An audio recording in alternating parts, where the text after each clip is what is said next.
to our next guest. Like I said, he promised to build up his reputation yesterday and destroy it today. So please be kind. It's a measure of strength to be able to take effective criticism.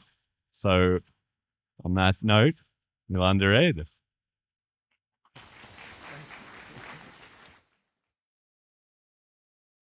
Okay. Yeah, back after the rug pull, maybe after half an hour of this, you'll wish that's where we ended it. So today I'm going to be talking about incentives, about security, and about what I think we should improve in Bitcoin Cash and in Bitcoin by extension. I just want to start off by saying I like Bitcoin Cash. I hold some Bitcoin Cash, but I do think there are some things that we need to start looking into more, and that's what I'll talk about today. So when we talk about security and about incentives, what we really mean, of course, is what is the risk of a 51% attack? Like the big risk vector that we have is if one actor gets 51% hash rate, they can attack the network. There's different things they can do. They can do, for example, a double spend if they have that much hash rate, which kind of goes against the whole decentralization aspect, right? Like if someone does a double spend, that kind of disproves all we've been talking about. But the way we can profit from a double spend is pretty limited because yes, you can send funds to an exchange, you can then revert the transaction pretty much, make a small profit out of it, but it's not going to be such a big profit that it's actually worth it to try and accomplish this because you do need to get your hands on a lot of hash rate to do this, which is expensive. So double spend is the one that we all know about, but it's not the actually scary one, I think. So the scary one is, let's say an entity gets 51% hash rate, I get 51% hash rate. What I start doing right now is I start building my own chain. And in my own chain, all I do is mine empty blocks. The only thing that's in the blocks is the block reward, which is going to me. I do this for a full day. After the full day, I publish my chain, I broadcast it, we roll back a full day of transactions, and I keep mining empty blocks. Now, I would say that really hurts the network, right? Like, especially in Bitcoin, which sort of prides itself on store of value, decentralized store of value, uncensorable, everything. If this ever happens, this is a huge hit to Bitcoin. Similar for Bitcoin Cash, if all the transactions of a full day are rolled back and you cannot transact on the network indefinitely, everyone is fully censored, that's a major hit, I think, to the trust in either of these coins. Now, it's still an expensive attack to pull off, right? I think, like, I'll get to that, but it's expensive. So how do you profit from this? You can go short on Bitcoin and also on Bitcoin Cash. I got this beautiful BCH bull with a bear. You can also go short on Bitcoin Cash. Of course, on Bitcoin Cash, the amounts are pretty low for which you can go short, so it's hard to make this profitable. But on Bitcoin, there is a huge secondary market where you can go long or you can go short. The perpetual market on Bitcoin, on crypto, is about $600 billion in open interest. Most of that is Bitcoin. So you can actually take out a very big position where if the price goes down, you profit because you are short the coin, just like in BCH Bull. It's not just perpetuals, it's also futures, options, other derivatives that you can use to go short. So that's sort of the attack scenario, right? Now there's, hopefully, I think you all are thinking there's a lot of nuances to this, because first of all, you have the very small task of getting your hands on all the ASICs, like enough to attack the chain. That is quite an expensive endeavor, which I'll go into. You also have the energy cost or electricity cost to run this while you're doing the attack. The second one is actually not that big a deal. Electricity cost for this is like very low. Let's say you attack Bitcoin. The network has a 2,000 billion market cap. The energy cost to run the miners a full day is like 40, 50 million for a single day. So that's like, we can kind of ignore that for the cost of the attack just because buying up the ASICs is the hard part. There's also an alternative to buying up all the ASICs. You can like coerce, bribe, or hack miners. I won't focus on that too much unless I have more time. So we'll just focus on how do you actually get your hands on enough hash rate and can you do a short successfully. Okay, so what plays into this is the security budget issue, which I think is being talked about more recently. What the security budget issue is we pay miners in block rewards, every 4 years, of course, we have a halving, as everyone here knows, which means that the block reward that we pay is going down. Now, of course, the price can go up. So then you could say in dollar terms, it's still exactly the same. But what actually matters is the ratio. So every halving, what we do, let's say first we have 10 billion in miner revenue and a 1,000 billion market cap. If the price doubles to 2,000 billion in market cap for Bitcoin, let's say, or Bitcoin Cash, the rewards that the miners are earning, the security budget that we have, stays at 10 billion because it gets halved at a halving, right? Now, what this means, you can see the slide or the graph on the right. It means that our security budget as a percentage of the market cap keeps decreasing over time. So for every dollar in market cap, we're spending less and less to secure it. And this just keeps on going every 4 years. Now, because for a short, what is important is the cost to attack, to get your hands on all the ASICs. And for that, it matters how much the miners are earning. And the other part that matters is the market cap, or like how much can you profit from a short. So what we see every 4 years, this becomes more attractive. Now, just summarizing mostly for myself, because I was making this during the night pretty much. With 51% hash rate, I think we all agree you can do a lot of damage. This damage probably means that the price will go down by a lot. If you can prove the chain is insecure, not decentralized, price goes down. You can profit from that with a short, and this is becoming more attractive over time due to the halvings, due to security budget decreasing. Now, all of you are hopefully thinking fees, right? Because block reward goes down. As Callisti was saying, in 20 years, we'll have very high volume or no volume. The thinking is we can replace this security budget, we can replace the block rewards with fees. In Bitcoin, not practical. I think we all kind of agree it doesn't work. But in BCH, we can scale enough to actually do lots of transactions. So I tried to run the math on it. We currently have 0.4 cents per transaction as an average. I think long term, we kind of want 1 cent per transaction on average to stay sort of easy to use, right? If we assume a very happy world in which Bitcoin and Bitcoin Cash swap in market cap, everyone here will be very happy, I think. What then happens at the next halving to make up for the decrease in block rewards is that we would need an additional 4.1 billion transactions on Bitcoin Cash per day, which I think currently we're at 30,000-ish. I don't know, Callisti probably knows better. Bitcoin itself is at about 300,000. So I'm very optimistic on the future, but I think 4.1 billion is like 5 orders of magnitude increase. I think it's a bit like hand waving the issue away, right? It's like, yes, we will have global adoption and then this works. Would be nice if we get there, but I think it's kind of a flimsy future to like build your security on. Of course, also you can play with the numbers, by the way. So if we have 1 cent per transaction, it's less than 4.1 billion. But to add some context, Visa, MasterCard, American Express, JCB, Diners, and UnionPay all combined do about 2 billion transactions per day. So saying that we do 4.1, I find that sort of optimistic, let's say. Okay, so then what matters for this attack is how much does it cost you to get your hands on the hash rate? So how many ASICs do we need to buy? Where do we buy them from? How do we get them? Now, because Bitcoin mining has gotten so big, there are lots of public companies who do this. They are listed on the stock exchanges. They have a market cap, which really helps for calculations. So we have Marathon Digital Mining. They are the biggest miners, I believe. They have 6% of the hash rate, and their market cap is actually 5.5 billion. Now you would say, okay, easy, we can do 5.5 billion for 6% of hash rate. 100% of the hash rate is roughly 100 billion. Very easy calculation. Except Marathon's market cap of 5.5 billion, they hold 5 billion in Bitcoin. So if we adjust for it, because like every time the Bitcoin price moves up or down, you see their market cap going up or down, and then you see like 500 million added for their mining operations, pretty much.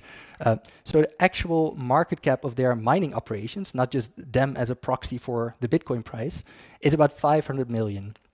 If we then do the math, that means 100% of ASICs would cost 8.3 billion. Very low. That said, we can also look at other miners. Riot is big, CleanSpark is big, Hut8 is big. Not all of these have Bitcoin on their balance sheet, so for some it's even simpler to do this comparison, and you get different cost sort of estimates. I added in Hut 8 because for them the estimate's actually a bit higher than the rest. I try to not be too biased. So for most estimates, it's like 10 to 40 billion to buy up 100% of the ASICs. There will probably be some premium, right, if you buy all of them up, but all of these are just public companies. So if you can offer them like 50% over their current price, like most investors will be quite happy. But we also checked it, or I also checked it with just ASICs. So if you were to buy up the best ASIC on the market today, me as an individual, I would pay a certain price. I just multiplied that to get like the necessary hash rate. It would cost you $18 billion. It's a very rough estimate, of course, because you need a place to host them, you need to ship them, all kinds of stuff. But also on the other hand, if you want to buy that many ASICs, you'll get a discount, which kind of brings me to my next point. Because yes, security budget is already challenging, but we also have centralization over time in these miners. So I was showing the big miners, Marathon, Hut 8, Riot, whatever. Hut 8 actually recently merged with US Bitcoin. And the reason they do these mergers is that they have economies of scale. The bigger the miners get, the lower their costs are for every mined Bitcoin. So that's not just me saying it, it's like lots of research saying it, but also they very proudly announce it in all of their public statements. So when they were talking about this merger, they were saying, okay, this is great because it reduces our administrative expenses per Bitcoin and we can get even better discount deals on buying the ASICs. We have cheaper capital. It's like all kinds of reasons that they can produce Bitcoin more cheaply than just a small miner. Now, the issue with this is that this just keeps worsening over time, right? Because the big miners make more profit, they can reinvest more, and we've kind of already been seeing this. And I don't mean like mining pools, those are obviously also centralizing, but just the big miners themselves, they keep getting bigger. If you look like 5 years back, it was far more spread out than it is now. We didn't have like Marathon with 6% all by themselves, and just a few US Bitcoin miners adding up to like 20% or something. Now, why this is risky, why this is bad for the attack that I was talking about, is the fewer entities that you need to talk to buy up or bribe or coerce or something, the easier this gets, right? Instead of going out to all these different miners, you have like a few central ones that you can talk to, you can buy them out. And this also keeps getting easier over time. So we have like two different vectors in which this is getting easier over time. It's actually a third one, if I get to it. But what this actually comes down to is that the incentives are just very messed up. Like the incentive for miners is to keep getting bigger. Their incentive is to centralize. It's the opposite of what we want as users, as holders, because we want a decentralized network, right? But we also have a sort of clash of incentives in another way, because a miner doesn't necessarily care about Bitcoin or Bitcoin Cash. They care about the income stream that it gives them. They don't need to hold the coin. They just want to mine the coin, sell it for USD, pay their suppliers, and hopefully get a small profit. So they're not that incentivized into the system. They just want to extract as much as possible for as long as possible, and it's us paying for it in inflation, in fees. Like you have to pay in some way for them to be able to mine. So just summarizing the problem, you can mine empty blocks, you can short, because if you mine empty blocks, if you roll back the chain, it's going to hurt the price immensely. It's sort of disproving the entire basis of crypto, of Bitcoin Cash, of Bitcoin. We can approximate the cost by looking at public miners. We can approximate how much you can make from this by looking at the market cap, by looking at the financialization, like the derivatives, the shorts, all that kind of stuff. At the same time, it's becoming increasingly attractive because the security ratio is decreasing and we have the centralization over time. Now, like in case I haven't made it clear enough, I am very concerned about this problem. I have been for quite a while. I was in Bitcoin fairly early on. The reason I'm no longer holding that much in Bitcoin or Bitcoin Cash is actually this. I just don't believe in the long-term future as long as we have this proof of work. If you can attack a coin for say 50 billion as a higher estimate, even go higher than that, and you can make way more than that from a short, there are many parties that will want to do so at some time. It could be investors, it could be miners themselves. They don't make that much profit. There's just a few of them. They can decide, okay, let's collaborate, burn the value of our ASICs because we have this one-time payoff of like tens or hundreds of billions by doing this. So people have been thinking about solutions, and here are a few that I've come up with, or no, not that I've come up with actually. The thing is, please keep the solutions separate from the problem. I don't want to say these are the perfect solutions. It's just the ones that I think kind of make sense. But I also think the problem is super important, and we should focus on whether we think this is a real problem, and then hopefully we can agree to start thinking about solutions. Anyway, a tail emission. It's been talked about a lot in Bitcoin, or recently has been getting talked about. I think we all know the idea. Instead of a decreasing security budget because of the halvings, we just keep the block rewards as they are now. What that means is the security budget stays roughly equal, even without fees. We don't have to think about it. But there are some downsides, of course, like you get rid of the fixed supply, which we probably all quite like. It makes it less attractive, right, as an investment or as a store of value, because now you're getting inflated away constantly. The other issue is it doesn't actually solve the issue, because we still have this attack factor of trying to get 51% hash rate and going short. It's just the question, how expensive do you make it? And we also have not solved the centralization over time. So it's not really a true solution. We can also increase adoption. Obviously, good idea to do anyway, right? Like we want to see more adoption. But yeah, for me, the numbers just don't really add up yet. And also, the higher the market cap gets in whatever fantasy scenario we do, the more transactions we actually need. So 4.1 is already 4.1 billion, already a pretty high count of transactions, but the number could be far higher that we would need. So I think that can sort of help with the problem, but it doesn't solve it. So what I am proposing, and I'll hide behind these chairs, is to consider moving to proof of stake. Because, exactly, I've got a pointer. Because by doing so, proof of stake has never, that I know of, successfully been 51% attacked. In proof of work, we have quite some examples of a successful 51% attack. Why does it not happen in proof of stake? Because first of all, it's incredibly expensive. Most of the estimates that we've looked into for Bitcoin, it's 50 billion is a pretty high estimate, but let's say even 100 billion to attack it. If you want to buy up half of all outstanding Bitcoin, even half of all outstanding Bitcoin Cash, it's very expensive. In the case of Bitcoin, the low estimate is half of the current price, $1 trillion. $1 trillion. Of course, once you start buying it up, the price goes up even more, right? So getting your hands on 51% is very expensive to do, makes it very hard to do. But also, once you've bought up 51%, if you do an attack, the person you hurt is yourself. Unlike with hash rate, where you don't need to be invested in the network, you just need to have this hash rate outside of the network. In proof of stake, you need to be invested in the network. Now, I think many of you will probably agree that it still does have centralization and that there are many downsides to proof of stake, but the big will keep getting bigger. It's hard for small players to stake. You have to lock up funds, and most people cannot afford to lock up their funds. You just get your income and you spend it again. So it has many issues.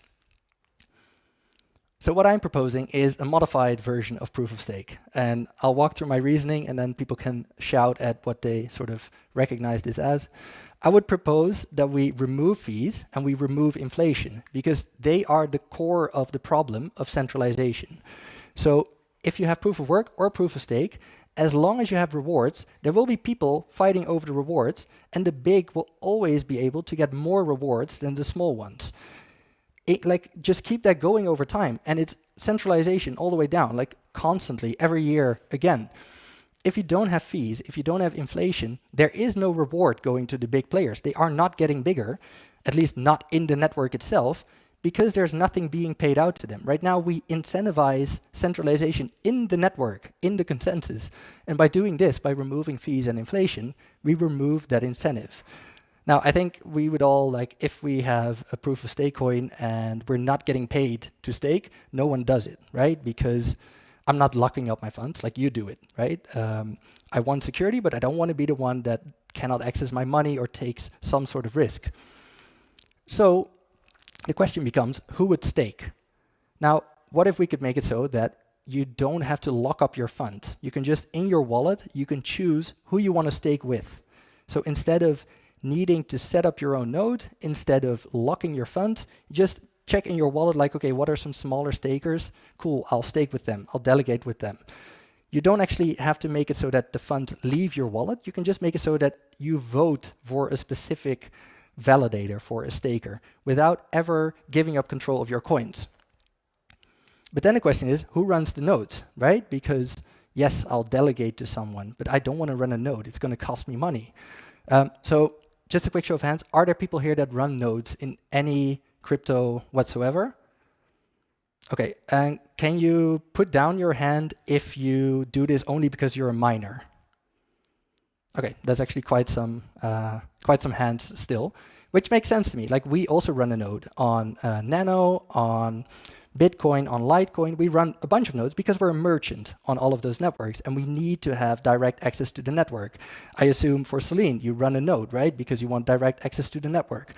So even without any reward paid out to nodes, we have plenty of nodes because people just need to run a node to access the network for their business. There's also probably individuals who run a node just because they like the network or because you hold a lot of the coin. As long as we have sufficient people running nodes, there's a lot of choice for you, even if you don't want to run your own node, to decide who you want to stake with or who you vote for in this system. And now, let's say you hold 10,000 BCH, but you don't want to run your own node, and you can choose who you want to stake with. Are you going to stake with an entity that already has 10% of the total voting weight or staking power, whatever you want to call it? No, right? Because you want the network to be decentralized, because that's what gives it value. You hold BCH, so you want the network to remain valuable. What you'll do is you'll stake with a small staker, a small node, so that the network becomes more decentralized. So I think if you have a system like this, it is more secure because it is harder to attack. It's actually pretty impossible to attack. It's harder to profit from an attack, very importantly, so you remove the incentive. At the same time, it helps decentralize the network because instead of decentralization over time, we have every single holder with an incentive to decentralize the network, and they can actually help do so in a very simple way. And then there are, of course, other upsides, because if you don't have inflation, if you don't have fees, your coin becomes even more attractive, right? Like, do you want to hold a coin with 2% inflation or with 0% inflation, all things kept even? Do you want to pay 1 cent in fees, which is barely anything, but it adds up at scale? Or do you want to have 0 fees? So I think by doing this, you actually make your coin more attractive, more secure, more decentralized, and more attractive. Yeah, so just summarizing for myself, and then I'll take questions.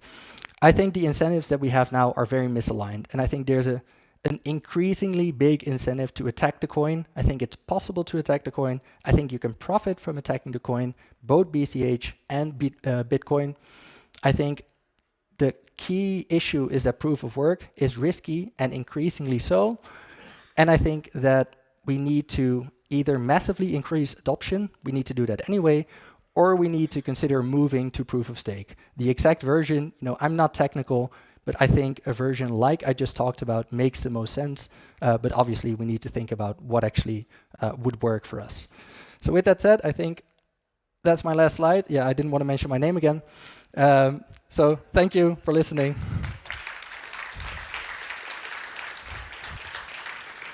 All right, here we go. We've got some very enthusiastic hands here. So what I want to say is there are a lot of coins that are using proof of stake, whereas there are a lot of coins with tail emissions. Obviously, this wasn't tried so far as I understand. But we currently have only one coin, which is original Satoshi design. And if it was supposed to fail, we should let it fail on its merits. That's it. So I have nothing against trying to experiment with the new things, but I don't think it should be done on Bitcoin Cash. Okay. I think that's fair, to be honest. To be honest, for me, it doesn't matter too much if it's Bitcoin Cash or any other coin. I would love it just if Bitcoin, for example, improved itself, just because I think that's the easiest way we get to global adoption. It's a far bigger battle for any unknown coin to get there. But yeah, I kind of agree with you that it will be hard, right? Like, many people like the way it is now and they want to let the experimenting to other chains. That, like, can only agree. I want to thank you for the talk. I think it's very well stated, and it's considerations that are worth thinking about. I really think it's good. I just wanted to push back a little bit on one of the things you seem to sort of allude to, the fact that miners are disincentivized from the network, maybe. Mhm. And I guess it would depend if they have alternatives on what else they can mine on with that same hardware. With Bitcoin, let's say, if they end up destroying the network, they're sitting on a huge pile of very expensive, useless hardware. Yeah. So in some sense, you could consider them actually aligned with the interests of the coin. I mean, they become much more successful if the coin succeeds, because their hardware is tied directly to that coin's algorithm, you know, like SHA-256D. So, I mean, you know, that's also a consideration. Like, it's not, I mean, you maybe made the impression that they're completely just, you know, they just extract value from the network and run away. Whereas they're actually like physically invested. They bought buildings, they have employees, they have hardware that can become useless overnight. So, I mean, I think that's probably in their minds too. I mean, that's part of their incentives, you know, where they wouldn't just collude to attack a coin unless it was maybe a competing algorithm of the same algorithm, and they could destroy that. Right. Yeah. But you know, just wanted to point that out. Or yeah. So I largely agree. I think the payoff needs to be big enough for them to have it be worth it, right? So if we look at these public miners, Marathon Digital Holdings, whatever they're called, like their market cap is 5 billion. In that 5 billion is contained the value of their ASICs. It's like it contains the future earnings that people expect them to have. If they can choose between keep mining Bitcoin and get 100 million in profits every year, most of them are actually not that profitable because they have to reinvest most again. So let's say they make 100 million a year, or they can completely burn the value of all their existing assets, but they have a one-time payout of 10 billion or 20 billion because of this short. Then in that case, I wouldn't care. Like, I will gladly burn down my house if you pay me 2 million, let's say. If you do this, you mean, as an attacker? You're going to get found and you're going to get killed. I don't think we should build our security on the assumption. Yeah, true. I would like to present a scenario for his question, in which case it is not equivalent to burning down the house. And that is basically proof of work, hash rate works on the more efficient semiconductor you get. And right now, the United States government is spending a lot of money to keep the semiconductor dominance under the US influence. Their aim is they're not thinking about proof of work or Bitcoin, they're thinking about AI, and they don't want the hostile nations to get access to AI. For this, they're willing to go to war with China over Taiwan so that they don't get access to that semiconductor. I believe what's going to happen in the future is that the largest hash rate on any proof of work chain will be under direct influence of US government, in the sense the US government will control through licensing which mining companies can get access to the most energy efficient semiconductors. When that happens, what's going to be is that not that they're going to burn down the chain, whether it's BTC, BCH, or any proof of work chain, but rather they're going to do something which they already did in the last 3 years, and that is they just confiscated hundreds of billions of dollars belonging to a world leader that they did not like. They can do the same thing. Some country has a lot of money, or some entity has a lot of money and goes against the US government, and they are going to actually ask you to freeze that account. And that's a hard fork of the chain, but all the hash rate will go into that chain, the stronger chain. And if needed, to continuously attack and 51% reorg the non-dominant chain. So they will destroy the non-dominant chain, and they will continue with the dominant chain, where most people are fine because their chain, their account and everything still works. It's just that few people are censored, or, you know, everybody learns that gets a message to not mess with the US government. Yeah. So that's a scenario in which it is financially completely valid for everybody who has this mining equipment to continually ban, censor, do all sorts of negative things on the activity, not burn down the chain, but still remain extremely profitable. Okay, I think, yeah, it can make sense, that scenario, but I also think that would also kind of like, if we come to a sort of public status where it's known that one government fully controls the chain, then I think that also pretty much kills Bitcoin, right? Yeah, okay, fair enough. Yeah, I think I mostly agree with you. I think that's like another way in which this can go wrong. Yeah. So in the BTC community, there is a sentiment of there's like the product like the BitX, it's consumer grade mining hardware. There's like the whole mining for heat idea. I used to do that myself on an S9. So there's some non-monetary value that can be extracted from mining. I was using it to heat my room for a while, right? And it would offset my heating costs in the winter. It's cold in Michigan.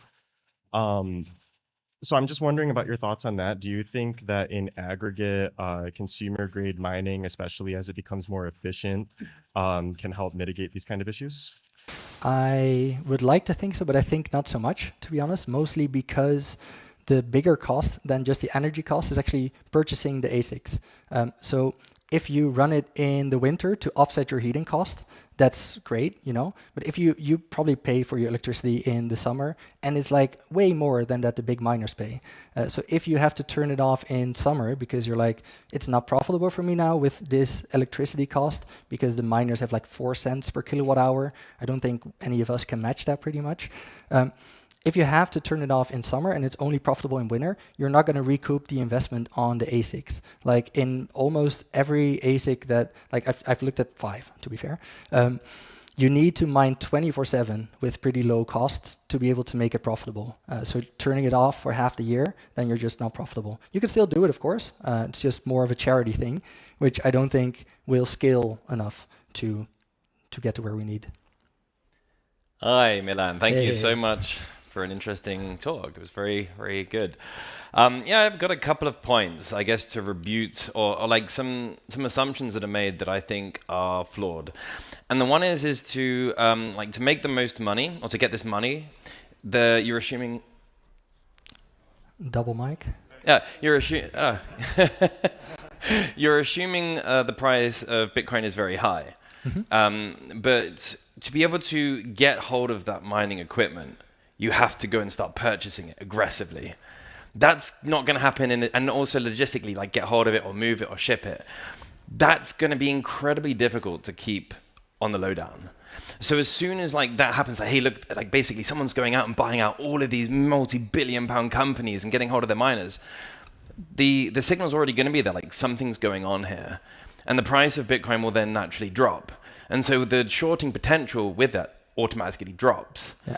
And so I think like this is and I think that whole logistical element is a sort of a little bit hand waved here. Like the maths makes sense, but the logistics of that, and also, you know, trying to buy all of the miners at a certain point, you know, it's like supply and demand. The more you buy, the higher the price goes up, and at a certain point it will become exponential. Like it will, because, so I see an issue there. So, you And want me sorry, to do this one and first? Okay. yeah, so that was my yeah, that was my first point. Maybe, sorry, if you could answer that. So I think you can start buying up miners. You can start, like, let's say the people behind Marathon Holding want to do this. They already have a pretty big miner. They can just keep buying more and more. And it makes sense, right? We see these mergers happening.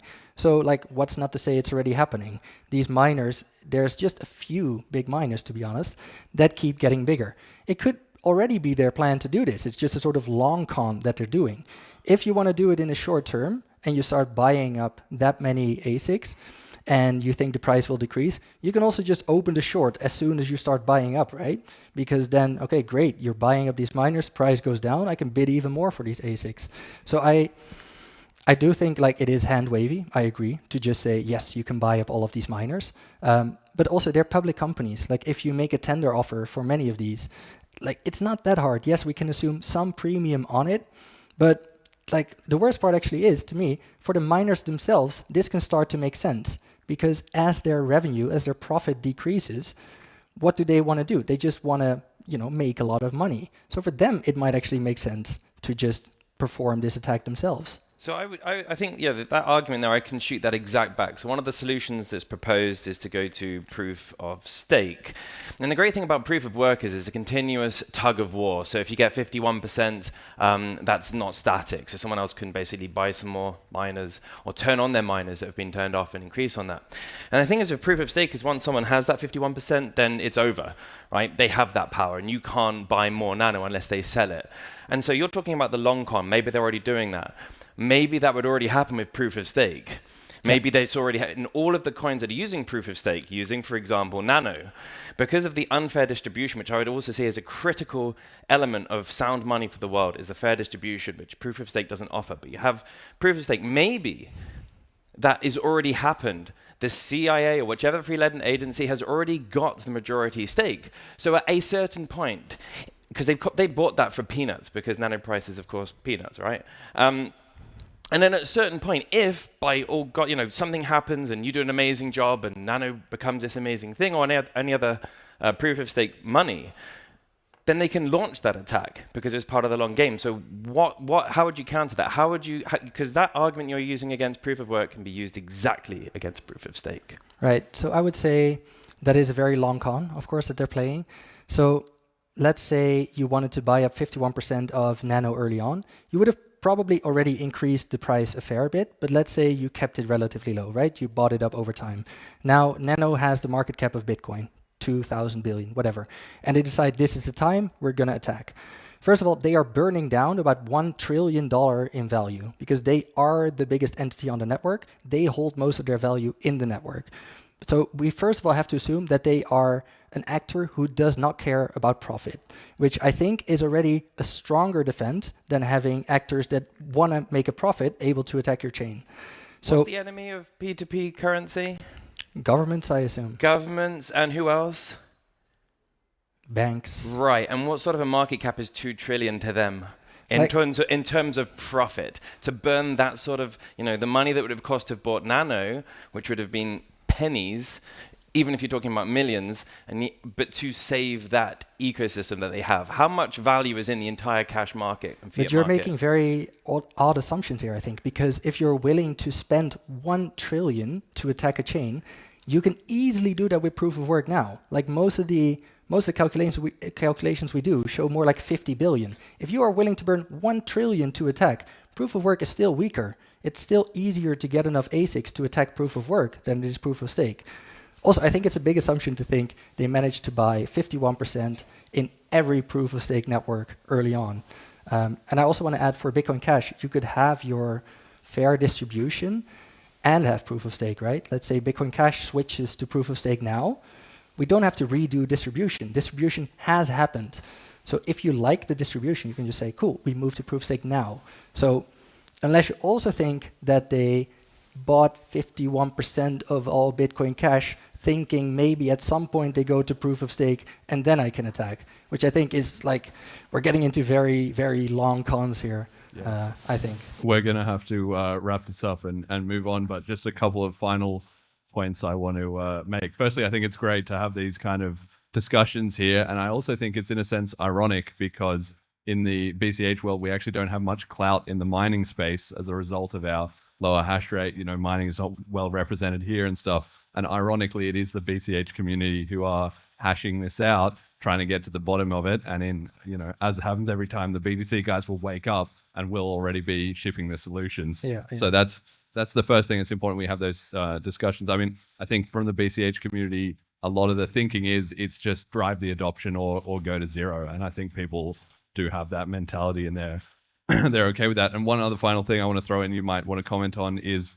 the idea that with quantum coming in, one of the proposals on the BTC side is for a thing called Hourglass, which would basically drip feed the unsecure quantum coins in by allowing miners to only grab one block of quantum unsecured coins over, per unit time. So that essentially gives you a fresh batch of emission without suffering the inflation and without having a huge shock on the market as an immediate result. So maybe that buys more time, than we would expect to have, if there's, let's say, 2 to 3 million unsecured coins. I think it was 6 million when someone looked it up yesterday.